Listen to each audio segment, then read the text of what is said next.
Welcome back again. This is Viday. You're watching We The Techie Government Jobs channel. Guys ఇంకొక latest government notification అయితే release అయింది guys. మీరు 10th pass అయినా 12th pass అయినా మీకు excellent opportunity అయితే వచ్చింది ఇండియన్ కోస్ట్ గార్డ్ నుంచి. ఓకే, సో చాలా మంచి అప్డేట్ గైస్. సో వీళ్ళ దగ్గర నుంచి మనకి 3 డిఫరెంట్ రోల్స్కి నోటిఫికేషన్ అయితే రిలీజ్ చేస్తారు. అప్లికేషన్ ప్రాసెస్ కూడా స్టార్ట్ అయిపోయింది కాబట్టి మిస్ అవ్వకుండా వీడియో ఎండ్ వరకు చూడడానికి అయితే మ్యాక్సిమం ట్రై చేయండి. ఒక 40,000 వరకు కూడా మనకైతే జీతం వచ్చే ఛాన్స్ ఉంది పర్ మంత్. సో ఇంకా ఎక్స్ట్రాగా చాలా ఎక్కువ బెనిఫిట్స్ ఉంటాయి ఇండియన్ కోస్ట్ గార్డ్లో కనుక మనకు జాబ్ తెచ్చుకుంటే. సో తప్పకుండా అన్ని డీటెయిల్స్ మనం అయితే డిస్కస్ చేద్దాం. స్క్రీన్ మీదకి వస్తుంది. బిఫోర్ దట్ కంపల్సరీ లైక్ చేయండి, షేర్ చేయండి. Okay, let's start. గైస్ మనం ఇక్కడ చూడొచ్చు ఇండియన్ కోస్ట్ గార్డ్ నుంచి. సో తెలుసు కదా ఇండియన్ కోస్ట్ గార్డ్ నుంచి మనం పెద్దగా ఎక్స్ప్లెయిన్ చేయాల్సిన అవసరం లేదు. సో ఇది కూడా ఐసీజీ, మనకి ఇది కూడా one of the proud of India అని చెప్పొచ్చు. సో మనకి ప్రతి వార్లో అవ్వచ్చు లేకపోతే రక్షణ సిబ్బందికి సంబంధించి కూడా వీళ్ళు చాలా ఎక్కువ సర్వీసెస్ అంతా కూడా ప్రొవైడ్ చేస్తుంటారు. ఇండియన్ కోస్ట్ గార్డ్ నుంచి వచ్చిన మనకి నోటిఫికేషన్ మనకి ఇక్కడ అయితే ఇచ్చారు. సో ఇండియన్ కోస్ట్ గార్డ్ నుంచి సో మినిస్ట్రీ ఆఫ్ డిఫెన్స్ మనకు తెలుసు. సో ఈ మినిస్ట్రీ ఆఫ్ డిఫెన్స్ నుంచి ఒక ఎక్సలెంట్ నోటిఫికేషన్ అయితే రిలీజ్ అయిందన్నమాట. మీరు ఇక్కడ చెక్ చేసుకోవచ్చు. ఆ యొక్క నోటిఫికేషన్ ఇక్కడ చూస్తే join Indian coast guard ministry of defence enrolled personnel through. ఇది ఒక ఏంటని చెప్పంటే మనకి coast guard enrolled personnel test CGEPT అంటారన్నమాట. సో ఆ యొక్క నోటిఫికేషన్ అయితే రిలీజ్ అయింది. సో కరెక్ట్గా చూస్తే 3 డిఫరెంట్ రోల్స్కి ప్రజెంట్ వీళ్ళైతే హైరింగ్ అయితే చేస్తున్నారన్నమాట. ఈ యొక్క ఇండియన్ కోస్ట్ గార్డ్ నుంచి ఆల్ మేల్ ఇండియన్ సిటిజన్స్ ఎవరైతే ఉన్నారో వాళ్ళ యొక్క అప్లికేషన్స్కి అయితే అప్లై చేయడానికి అయితే అవుతుంది. That is the main point guys. వీరు ప్రజెంట్ ఇప్పుడు పోస్ట్ ఆఫ్ ఇక్కడ నావిక్ అంటే జనరల్ డ్యూటీ నావిక్కి, డొమెస్టిక్ బ్రాంచ్ నావిక్కి, నెక్స్ట్ యాంత్రిక్స్కి ప్రజెంట్ ఈ యొక్క నోటిఫికేషన్ అయితే రిలీజ్ చేశారు గైస్. ఇప్పుడు ఎడ్యుకేషన్ క్వాలిఫికేషన్ ముందే ఇచ్చేసారు. మీరు నావిక్ జనరల్ డ్యూటీకి వచ్చేటికి మీరు 12th పాస్ అయి ఉంటే సరిపోతుంది. అందులో మీరు మ్యాథమెటిక్స్, ఫిజిక్స్ మీరు అయితే చదువు ఉండాలన్నమాట. సో డిఫరెంట్ బోర్డ్స్ నుంచి. ఓకే, సో అక్కడ నుంచి మీరు కనుక ఇంటర్ పాస్ అయితే మీరు దీనికి అయితే అప్లై అయితే చేసుకోవచ్చు. అదే నావిక్ డొమెస్టిక్ బ్రాంచ్కి వచ్చేటికి మీరు 10th పాస్ అయితే సరిపోతుంది. సో మీరు ఈ యొక్క నావిక్ డొమెస్టిక్ బ్రాంచ్కి అయితే అప్లై అయితే చేసుకోవచ్చు. నెక్స్ట్ యాంత్రిక్ వచ్చేటప్పటికి ఇక్కడ ఇచ్చారు క్లియర్గా 10th pass from education board అనేసి ఇచ్చారు. సో దాంతోపాటుగా మీరు డిప్లొమా ఎవరైతే డిప్లొమా చేశారో ఎలక్ట్రికల్లోని, మెకానికల్లోని, electronics, telecommunication, radio power or ఇంజనీరింగ్లో ఎవరైతే చేశారో 3 or 4 years అప్రూవ్డ్ ఇండియన్ AICTకి సంబంధించి ఎవరైతే డిప్లొమా చేశారో వాళ్ళందరూ కూడా దీనికి అయితే ట్రై చేయొచ్చు, అప్లై అయితే చేసుకోవచ్చు అన్నమాట. ఓకే, సో ఇంకా ఎవరు అప్లై చేసుకోవచ్చు అంటే 10th and 12th class pass అయినా ఎవరైతే ఉన్నారో ఎడ్యుకేషన్ బోర్డు నుంచి ఎవరైతే కంప్లీట్ చేశారో సో వాళ్ళందరూ కూడా దీనికి అయితే ట్రై చేయొచ్చు. Diploma in electrical, mechanical, electronics and telecommunication, radio or power engineering వాళ్ళు కూడా 2 to 3 years మనం AICTలో కనుక మీకు ఎడ్యుకేషన్ కంప్లీట్ చేస్తుంటే మీరు కూడా దీనికి అయితే ట్రై చేయొచ్చు అనేసి చెప్తున్నారు అనమాట. Okay, Navik general duty, Navik domestic branch, యాంత్రిక పొజిషన్స్కి. ఓకే, ఇప్పుడు మనకి లిస్ట్ ఆఫ్ డిప్లొమా అంటే డిప్లొమాలోని మనకి డిఫరెంట్ బ్రాంచెస్ ఉంటాయి. ఆ డిప్లొమా ఎలక్ట్రికల్ ఇంజనీరింగ్లో ఈ అన్ని బ్రాంచెస్ వాళ్ళు కూడా అప్లై చేసుకోవచ్చు. మెకానికల్ బ్రాంచ్లో ఈ అన్ని బ్రాంచెస్ వాళ్ళు అప్లై చేసుకోవచ్చు. Electronics, telecommunication, radio, power and engineering వచ్చేటికి ఈ అన్ని బ్రాంచెస్ కూడా అప్లై అయితే చేసుకోవచ్చు అని వాళ్ళే ఇచ్చేస్తారు. ఇంకా ఏజ్ విషయానికి వస్తే మనకి మినిమం 18 years నుంచి మ్యాక్సిమం 22 years వరకు ఉన్న క్యాండిడేట్స్ అందరూ కూడా అప్లై చేసుకోవచ్చు. బట్ ద థింగ్ ఏంటంటే మనకి ఇంక్లూజివ్ డేట్స్ ఇచ్చారన్నమాట. సో నావిక్ జనరల్ డ్యూటీకి వచ్చేటికి మనకు ఒక 2 dates ఇచ్చారు. ఇన్ బిట్వీన్ ఎవరైతే పుట్టారో వాళ్ళు అయితే అప్లై చేయడానికి అవుతుంది. యాంత్రిక్ కూడా అంతే. మనకి ఇక్కడ చూడండి March 1st, 2004 నుంచి March 1st, 2008 మధ్యలో పుట్టిన వాళ్ళు అప్లై అయితే చేసుకోవడానికి అవుతుంది.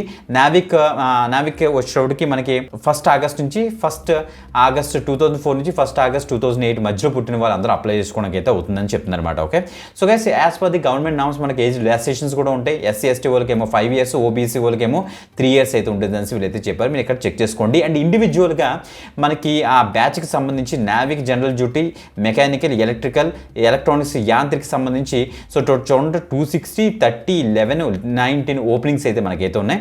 అదే మనకి Navik general duty and Navik domestic బ్రాంచ్కి వచ్చేటప్పటికి 260, 50 వేకెన్సీస్ అయితే ఉన్నాయి. వేకెన్సీస్ కూడా బాగానే ఉన్నాయి కాబట్టి తప్పకుండా అయితే ట్రై చేయండి. ఇందులో మనకి జోన్ వైజ్ మనకి రిక్రూట్మెంట్ అయితే జరుగుతుంది. నార్త్, వెస్ట్, ఈస్ట్, సౌత్ అని. సౌత్లో మనకి ఆంధ్రప్రదేశ్ ఉంది, తెలంగాణ, అండమాన్ నికోబారు, తమిళనాడు, పాండిచేరి, కేరళ, కర్ణాటక అండ్ లక్షద్వీప్. అందులో మనకి ఆంధ్రప్రదేశ్, తెలంగాణ యూజ్ అవుతుంది కాబట్టి తప్పకుండా అయితే అప్లై అయితే చేయండి. ఇక సెలక్షన్ ప్రాసెస్ విషయానికి వస్తే ఇది మాత్రం చాలా critical. Selection of the candidates is based on their performance. Stage 1, Stage 2, Stage 3, Stage 4 టోటల్గా 4 stages మనకైతే ఉంటాయన్నమాట. ఇండివిజువల్ స్టేజెస్ మీరైతే ప్రాపర్గా మీరైతే ఎక్స్ప్లోర్ అయితే చేయాలి. మనకి ఇక్కడ క్లియర్గా ఇచ్చారు, మీరు చెక్ చేసుకోవచ్చు. సో ఫస్ట్ స్టేజ్ 1 వచ్చేటప్పుడు మనకైతే కంప్యూటర్ బేస్డ్ ఆన్లైన్ ఎగ్జామినేషన్ అయితే ఉంటుంది. అందులో మనకి అయిన తర్వాత డాక్యుమెంట్ వెరిఫికేషన్ కూడా ఉంటుంది. సో ఆ డాక్యుమెంట్ వెరిఫికేషన్ అయిన తర్వాత మనకి బయోమెట్రిక్ రికార్డింగ్ ఉంటుంది. సో దాని తర్వాత మనకి చూడండి ఇక్కడ ఇచ్చారు ఫాలోయింగ్ టెస్ట్, మనకి నావీకి సంబంధించి section 1 written test, 1+2 written test మనకి అయితే ఉంటుంది. అలాగే డిఫరెంట్ బ్రాంచెస్కి మనకి రిటన్ టెస్ట్ అయితే వీళ్ళైతే కండక్ట్ అయితే చేస్తారు. అక్కడ ఇచ్చేసారి, మీరు ఇక్కడ చెక్ చేసుకోవచ్చు. సెక్షన్ 1కి వచ్చేటప్పటికి ఇక్కడ వేరే సెక్షన్లోని మనకి సెక్షన్ 1లోని మ్యాక్సిమం 60 మార్క్స్కి అయితే ఉంటుంది. సబ్జెక్ట్ వైజ్ మనకి మ్యాథ్స్, సైన్స్ కూడా వీళ్ళైతే ఎవాల్యుయేట్ అయితే చేస్తారు. 10th క్లాస్ సిలబస్ బేస్ చేసుకుని మనకైతే ఉంటుంది అని ఇచ్చారు. సెక్షన్ 2కి వచ్చేటప్పటికి ఇక్కడ చూడండి మనకి ఇక్కడ క్లియర్గా మ్యాక్సిమం మార్క్స్ ఏమో 50 మార్క్స్ ఉంది. సో 25 మార్క్స్కి ఏమో 25 అండ్ 25 ఫిజిక్స్ మ్యాథ్స్ అయితే ఉంటుంది. ఇక్కడ 12th క్లాస్ స్టాండర్డ్ అయితే ఉంటుంది. సెక్షన్ 3కి వచ్చేటప్పటికి సో మ్యాక్సిమం 50 మార్క్స్కి అయితే ఉంటుంది. ఇక్కడ క్లియర్గా ఇచ్చారు డిప్లొమా లెవెల్లో అయితే ఉంటుంది. ఎలక్ట్రికల్ ఇంజనీర్, అదే ఎలక్ట్రానిక్స్ ఇంజనీర్, అదే mechanical engineer wise section 4, section 5 అయితే డివైడ్ అవుతుంది. మీరు ఇక్కడ చెక్ చేసుకోవచ్చు. ఇంకా నార్మలైజేషన్ చేస్తారు కదా మార్క్స్ని, దానికి ఒక ఫార్ములా ఇచ్చారు. ఈ ఫార్ములా బేస్ చేసుకుని వాళ్ళైతే నార్మలైజ్ చేసి సెలక్షన్ అయితే చేస్తారని ఇక్కడ ఇచ్చారు. ఇంకా స్టేజ్ 2 విషయానికి వస్తే మనకి ఇక్కడ చూడండి కంప్యూటర్ బేస్డ్ ఆన్లైన్ ఎగ్జామినేషన్ మనకైతే ఉంటుంది. సో రిక్రూట్మెంట్ సెంటర్స్లోనే మనకైతే ఉంటుందని స్టేజ్ 2 అనేది ఇక్కడ ఇచ్చారు. దాని యొక్క అడ్మిట్ కార్డ్ అని కూడా మీరైతే ప్రాపర్గా వాళ్ళకి వెబ్సైట్ నుంచే డౌన్లోడ్ చేసుకోవాలని మనకైతే ఇచ్చారన్నమాట. ఓకే, బేసిక్ ఐడెంటిటీ చెక్ ఉంటుంది, బయోమెట్రిక్ వెరిఫికేషన్, తర్వాత అసెస్మెంట్ టెస్ట్ ఉంటుంది, తర్వాత ఫిజికల్ ఫిట్నెస్ టెస్ట్ అయితే ఉంటుంది. ఈ యొక్క స్టేజ్ 2లోని మనకి 1.6 కిలోమీటర్ రన్ ఉంటుంది 7 minutesలోని. 20 స్క్వాట్ అప్స్ చేయాలి మీరు. సో 10 పుషప్ కూడా మీరైతే చేయాలి. తర్వాత డాక్యుమెంట్ వెరిఫికేషన్ చేసి మిమ్మల్ని అయితే అన్బోర్డ్ చేసే ఛాన్స్ అయితే ఉంటుంది. సో నెక్స్ట్ రిక్రూట్మెంట్ తర్వాత చూస్తే మనకి మెడికల్ ఎగ్జామినేషన్ కూడా ఉంటుందని చెప్తున్నారు. మనకి ఫైనల్ మెరిట్ లిస్ట్ అయితే మనకి స్టేజ్ 3కి సంబంధించి మనకైతే ఇస్తారు. ఇంకా స్టేజ్ 3లోకి వస్తే స్టేజ్ 1, స్టేజ్ 2లో ఎవరైతే మెరిట్లో వస్తారో వాళ్ళకి స్టేజ్ 3 మనకైతే ఉంటుంది. ఆ స్టేజ్ 3లో బేసిక్ ఐడెంటిటీ చెక్స్ ఉంటాయి, డాక్యుమెంట్ వెరిఫికేషన్ అయితే ఉంటుంది, pass or fail, pre enrolment medicals అయితే ఉంటాయట INS చిల్కా దగ్గర. So next submission, original documents మీరు అయితే సబ్మిట్ చేస్తారు, వెరిఫికేషన్ చేస్తారు, అసోసియేటెడ్ ఫార్మ్స్ అన్ని కూడా ఫిల్ చేస్తారు. సో తర్వాత మనకి స్టేజ్ 4 అయితే ఉంటుంది. So the candidates prior to undergoing the INS Chilka or submitted to all the original documents stage 4లో చెక్ చేసి మిమ్మల్ని అయితే ఆన్ బోర్డ్ చేస్తారు. నెక్స్ట్ ఇండియన్ కోస్ట్ గార్డ్లో అని చెప్తున్నారు. హౌ టు అప్లై విషయానికి వస్తే మనకి 11th జూన్ నుంచి అయితే స్టార్ట్ అయిపోయింది. 25th జూన్ వరకు మనకి ఒక అప్లికేషన్ అయితే ఆన్లైన్లో మనకి వ్యాలిడ్లో ఉంటుంది. ప్రాపర్గా మీరైతే అప్లై అయితే చేసుకోవాలని చెప్తున్నారు అనమాట. ఓకే, ఇంకా క్లియర్గా డీటెయిల్స్ మనం చూస్తే డాక్యుమెంట్స్ ఏమేమి రెడీ చేసుకోండి ఇండివిజువల్ ఫేజెస్లోని చాలా ఉంటుంది కదా, ఆ ఫేజెస్లో మీరు అన్ని కూడా రెడీ చేసుకోవాలి. మీ ఫోటోగ్రాఫ్, సిగ్నేచర్, మీ ఎడ్యుకేషన్ డాక్యుమెంట్స్ అన్నీ కూడా రెడీ చేసుకోవాలి. 10th class, 12th class mark list, caste certificates అన్నీ కూడా మీరైతే రెడీ చేసి పెట్టుకోండి. ఇంకా డీటెయిల్గా మీ యొక్క PDF అయితే చూడండి, టోటల్గా 19 పేజెస్తో ఈ యొక్క PDFని మీరు వెరిఫై చేస్తే మీకు క్లారిటీ అయితే వస్తుంది. గైస్ ఇంకా ఎగ్జామినేషన్ ఫీజు విషయానికి వస్తే మనకి 300 రూపీస్ జనరల్ కేటగిరీ పీపుల్ మీరు అయితే పే చేయాలి. SC ST క్యాండిడేట్స్ ఏమో ఫీజు అయితే ఎగ్జామ్ట్ అయితే చేశారనేసి క్లియర్గా మెన్షన్ చేశారు. మీరు ఇక్కడ చెక్ చేసుకోవచ్చు. మీరు నెట్ బ్యాంకింగ్, UPI ఏదైనా యూస్ చేసి మీరైతే పే చేసుకోవచ్చు. ఇంకా ఎగ్జామినేషన్ సెంటర్స్ విషయానికి వస్తే as per the guide lines మనకి ఈస్ట్, వెస్ట్, నార్త్, సౌత్ రీజియన్లోనే, అంటే మన సౌత్ రీజియన్ ఆంధ్రప్రదేశ్, తెలంగాణలోనే మనకైతే ఉంటాయి. అక్కడికి వెళ్ళి మీరు చక్కగా అయితే రాయొచ్చు.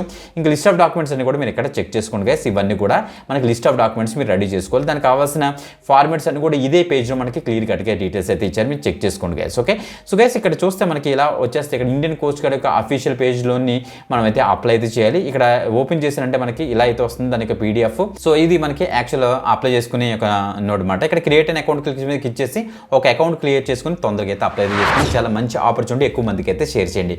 ఇంకొక ఎక్సలెంట్ గవర్నమెంట్ జాబ్ పెడితే మనకి కలుద్దాం. అంతవరకు సెలవు, బాయ్.